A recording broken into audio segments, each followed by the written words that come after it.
যাই হোক, চেষ্টা করছি এটাই যাতে শেষ ভিডিও করা যায়। তো আমরা বার করেছিলাম কারেন্ট অ্যাসেট আর কারেন্ট লায়াবিলিটি অবধি। একটা কাজ করি, এখান থেকে না ওয়ার্কিং ক্যাপিটালটা বার করে রাখি। আর এখানে বলেছে যে long term loan to current liability, তাহলে long term loan to current liability মানে হচ্ছে লিখলাম লং টার্ম লোন নিচে current liability is equal to কত বলেছে হচ্ছে গিয়ে 0.40 মানে 40%। যাই হোক, তো লং টার্ম লোনটা বার করতে হবে। লিখলাম long term loan divided by current liability. Current liability কত বেরিয়েছিল? 5 লাখ ইকুয়াল টু 0.40। তাহলে লং টার্ম লোন তাহলে কত দাঁড়ালো? 5 লাখ ইন্টু 0.40, 5 লাখ ইন্টু 0.40 মানে হচ্ছে 2 লাখ টাকা। তাহলে লং টার্ম লোন বেরিয়ে গেল আমার 2 লাখ টাকা। হলো? কারেন্ট অ্যাসেট কারেন্ট লায়াবিলিটি জানি, তাহলে ওয়ার্কিং ক্যাপিটালটা বার করে নিই। ওয়ার্কিং ক্যাপিটালটা তাহলে কত হবে?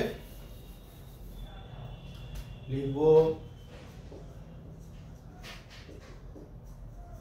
ওয়ার্কিং ক্যাপিটাল সমান সমান সিএ মাইনাস সিএল।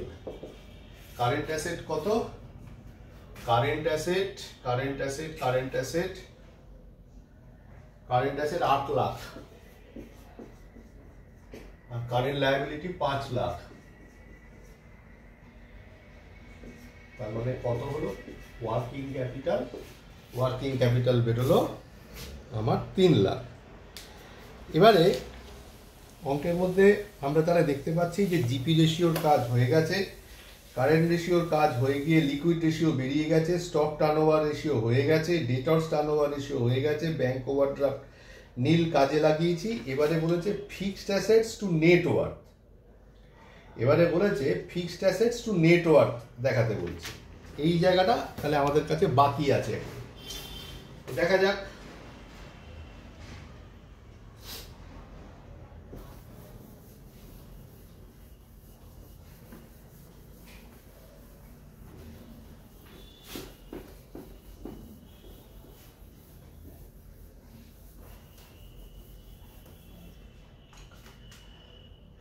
কি বলছে?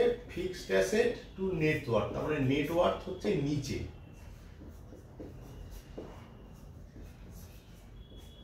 কত বলেছে? Fixed assets to net worth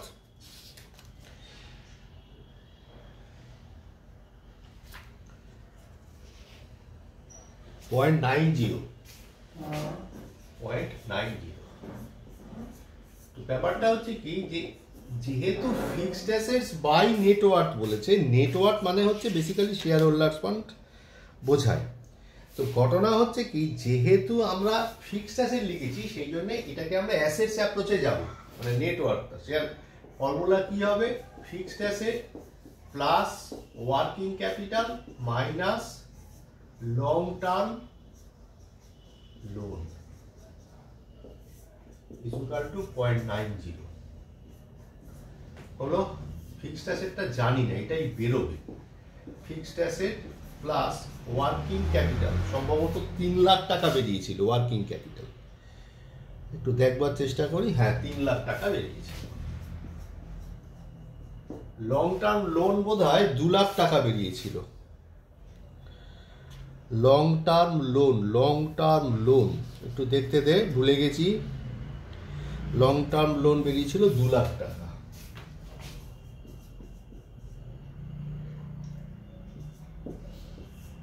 is equal to 0.90। তাহলে কি হলো? Fixed asset FA plus 1 lakh is equal to 0.90। 0.90 FA 0.90 into 1 lakh 0.90 into 1 lakh করলে কত হলো? 90,000 ইজ ইকুয়াল টু FA। তাহলে এটা এইদিকে আসলে মানে শুধু FA আছে, মানে 1 FA আছে, তাহলে 0.1 minus 0.10 FA is equal two minus 90,000। Minus minus কেটে গেল, তাহলে ফিক্সড অ্যাসেট কত হলো? 90,000 ডিভাইডেড বাই 0.10 করলে কত হয়? 9 লাখ টাকা। তাহলে আমার ফিক্সড অ্যাসেটস বেরিয়ে গেল 9 লাখ টাকা। ঠিক আছে, তাহলে এবার আমার নেটওয়ার্কটা বেরোনো কোনো সমস্যা থাকছে না। তাহলে এই ফিক্সড অ্যাসেটস এর জায়গায় বসিয়ে দিলাম 9 লাখ টাকা, আর নেটওয়ার্থের জায়গায় নেটওয়ার্থ লিখলাম ইজ ইকুয়াল টু 0.90 হলো। তার মানে নেটওয়ার্থ হলো কত হবে? 9 লাখ টাকাকে 0.90 দিয়ে ভাগ করলে 10 লাখ টাকা। তাহলে নেটওয়ার্থ বেরিয়ে গেল 10 লাখ টাকা। কেমন?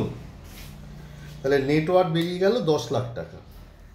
এবারে দেখ একটা কথা, যে আমরা কারেন্ট অ্যাসেট পেয়েছি, কারেন্ট অ্যাসেটকে কিন্তু ব্রেক করতে হবে। কিভাবে ব্রেক করতে হবে? কারেন্ট অ্যাসেটের মধ্যে আমরা কি কি পেয়েছি? স্টক পেয়েছি, আর বোধহয় ডেটর্স পেয়েছি। তো তাহলে কারেন্ট অ্যাসেট কত বেরিয়েছিল? কারেন্ট অ্যাসেট বেরিয়েছিল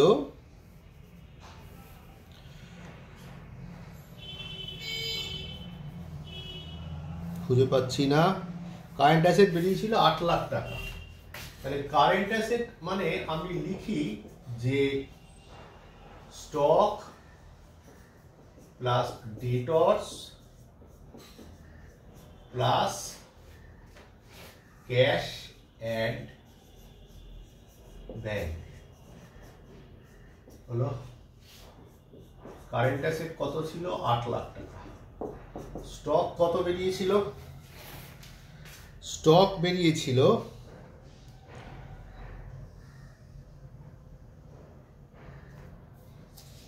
1,25,000 টাকা লিখলাম। ডেটর্স কত বেরিয়েছিল?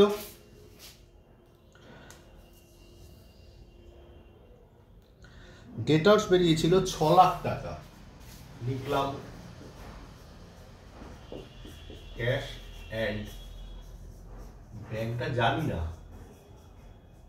তাহলে কি করব? দেয়ারফর ক্যাশ অ্যান্ড ব্যাংক কত হবে? 6 লাখ আর 1,25,000 মানে 7,25,000, মানে 75,000 টাকা বেরোবে হচ্ছে ক্যাশ অ্যান্ড ব্যাংক। কেমন? এবারে বলেছে রিজার্ভ টু শেয়ার ক্যাপিটাল 0.25।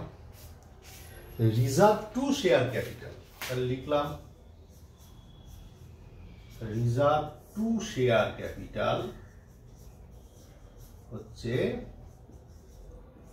0.25 মানে 25 হলো।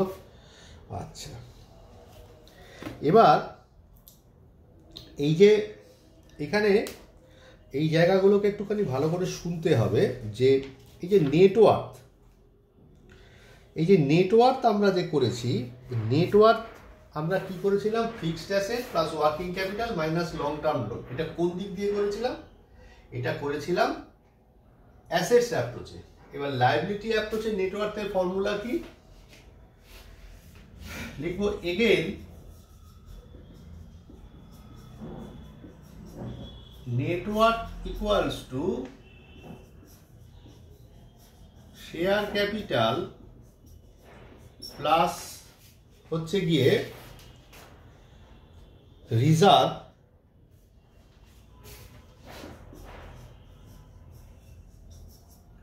Share capital plus reserve minus fictitious assets. এই হচ্ছে আমার নেটওয়ার্থের ফর্মুলা লায়াবিলিটি অ্যাপ্রোচে। তো ফিকটিশিয়াস অ্যাসেট আর লিখলাম না কেন? যেহেতু নেই।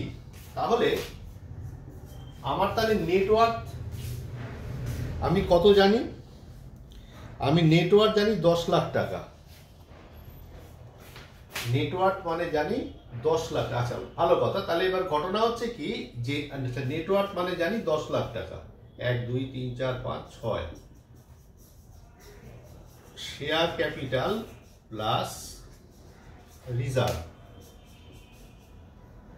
RS লিখলাম। তাহলে আমি বলতে পারি যে শেয়ার ক্যাপিটাল সমান সমান 10 লাখ মাইনাস রিজার্ভ। আর এই শেয়ার ক্যাপিটালের জায়গায় আমি এটাকে পুট করি এবার। তাহলে রিজার্ভ ডিভাইডেড বাই হচ্ছে গিয়ে 10 lakh minus reserve is equal two 0.40 না 0.25, সরি 0.25। তাহলে 10 লাখ ইন্টু 0.25 করলে কত হবে? 10 লাখ ইন্টু 0.25 করলে হবে 2,50,000 মাইনাস 0.25 রিজার্ভ আর এদিকে রিজার্ভ। তাহলে ওদিকে 2,50,000, এটা শুধু রিজার্ভ মানে 1 আছে, তাহলে 1.25 রিজার্ভ। তাহলে কি হলো? 2,50,000কে 1.25 দিয়ে ডিভাইড করলে কত হবে? 2 লাখ টাকা। তাহলে রিজার্ভ বেরোলো 2 লাখ টাকা। রিজার্ভ সমান সমান 2 লাখ টাকা হলো। তাহলে আমার শেয়ার ক্যাপিটাল কত বেরোবে? 1 2 3 4 5 6 মাইনাস 2 লাখ টাকা, 3 4 5 মানে 8 লাখ টাকা। তাহলে শেয়ার ক্যাপিটাল বেরিয়ে গেল আমার 8 লাখ টাকা। আশা করি বোঝাতে পেরেছি। তাহলে আমাদের সব বেরিয়ে গেছে। এই ভিডিও তো হলো না, অনেকটা ভিডিও মনে হয় বড় হয়ে গেল, আমি দেখতে পাচ্ছি না এখান থেকে। তো পরের ভিডিওতে আমরা কি করে এটাকে রিপ্রেজেন্ট করতে হয় সেটাকে দেওয়ার চেষ্টা করব। অঙ্কের সবটাই প্রায় হয়ে গেছে, এবার শুধু প্রোপ্রাইটার্স ফান্ডটা কি করে তৈরি করতে হয় সেটা দেখাবো।